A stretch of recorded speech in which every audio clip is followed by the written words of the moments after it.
এখন বাজে 7:15, জাস্ট আমরা জম্মু ঢুকলাম। দেখুন এখনও পুরো দিনের আলো আছে, আর কলকাতা হলে এতক্ষণ অন্ধকার হয়ে যেত।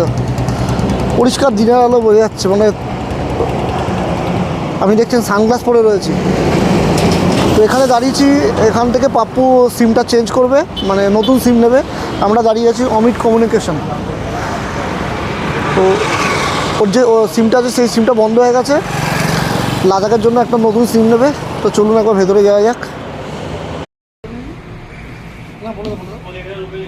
এই আমরা এখন জম্মু কাশ্মীর বর্ডারে এন্টার করলাম, তো করে এই সিমটা নিলাম জিওর।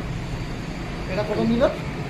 এটা 350 নিল, যেটা আমি এখান থেকে চলে যাওয়ার পরও মান্থলি 10 টাকা রিচার্জ করলেই এটা অ্যাক্টিভেটেড থাকবে। আচ্ছা, আর তুমি যেটা সিমটা নিয়েছিলে, তোমার যেটা সিম কলকাতা সিম, সেটা বন্ধ হয়ে গেছে। সেটা